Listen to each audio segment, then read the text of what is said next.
हनुमान सुग्रीव संवाद की कथा। पवन कुमार हनुमान शास्त्रविद, नीतिज्ञ और सूझबूझ वाले मनीषी थे। कब क्या करना चाहिए और क्या नहीं जैसी बातों का उन्हें यथार्थ ज्ञान था। बातचीत करने की कला में वे निपुण थे। उन्होंने देखा, आकाश निर्मल हो गया है, अब न तो बादल ही दिखाई पड़ते हैं और न ही बिजली चमकती है, वर्षा ऋतु समाप्त हो गई है।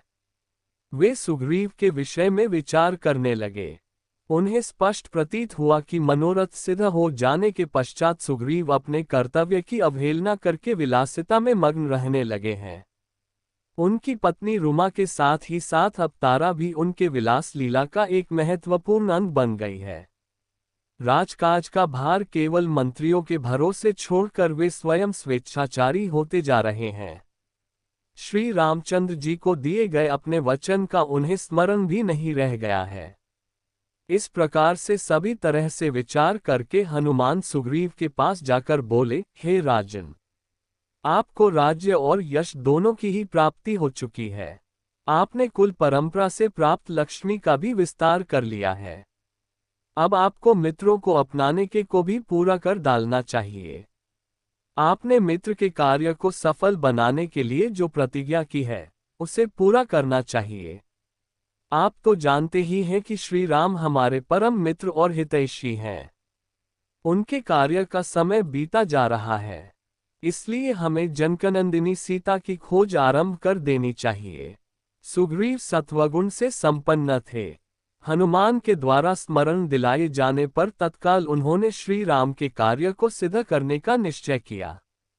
उन्होंने नील नामक कुशल वानर को बुलाकर आज्ञा दी, हे नील, तुम ऐसा प्रयत्न करो जिससे मेरी संपूर्ण सेना शीघ्र यहाँ एकत्रित हो जाए।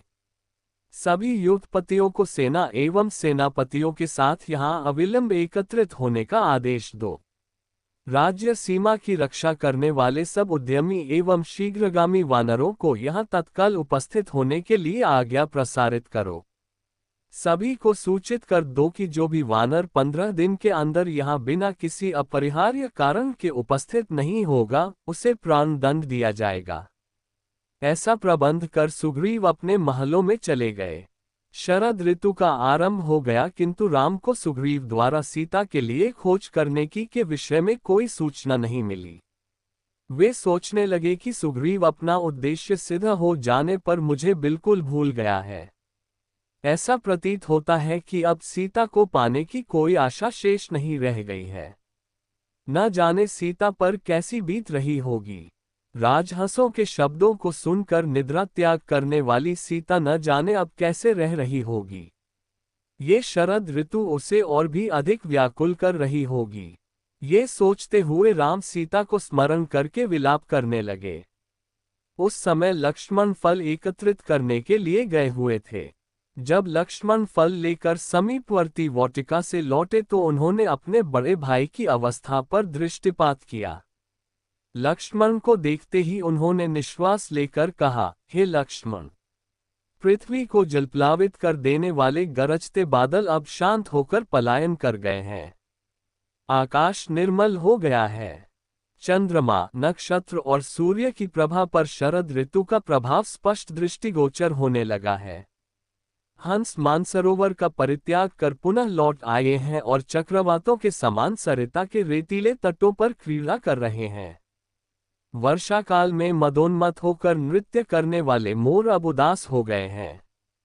सरिता की कल कल करती वेगमयी गति अब मंद पड़ गई है, मानो वे कह रही हैं कि 4 दिन के यौवन पर मदोन्मत्त होकर गर्व करना उचित नहीं है। सूर्य की किरणों ने मार्ग की कीचड़ को सुखा डाला है, इससे वे आवागमन और यातायात के लिए खुल गए हैं। राजाओं की यात्रा के दिन आ गए हैं, परंतु सुग्रीव ने न तो अब तक मेरी सुधि ली है और न जानकी की खोज कराने की कोई व्यवस्था ही की है। वर्षा काल के ये 4 मास सीता के वियोग में मेरे लिए 100 वर्ष से भी अधिक लंबे हो गए हैं, परंतु सुग्रीव को मुझ पर अभी तक दया नहीं आई। पता नहीं मेरे भाग्य में क्या लिखा है। राज्य छिन गया, देश निकाला हो गया, पिता की मृत्यु हो गई, पत्नी का अपहरण हो गया और अंत में इस वानर के द्वारा भी ठगा गया। हे वीर, तुम्हें याद होगा कि सुग्रीव ने प्रतिज्ञा की थी कि वर्षा ऋतु समाप्त होते ही सीता की खोज कराऊंगा, परंतु अपना स्वार्थ सिद्ध हो जाने के बाद वह इस प्रतिज्ञा को इस प्रकार भूल गया है। इसलिए तुम किष्किंधा जाकर उस स्वार्थी वानर से कहो कि जो प्रतिज्ञा करके उसका पालन नहीं करता, वह नीच और पतित होता है। क्या वह भी वाली के जैसे ही यमलोक को जाना चाहता है? तुम उसे मेरी ओर से सचेत कर दो ताकि मुझे कोई कठोर पग उठाने के लिए विवश न होना पड़े। इसी भगवान की वीडियो देखने के लिए सब्सक्राइब करें चैनल को और बेल आइकॉन दबाएं।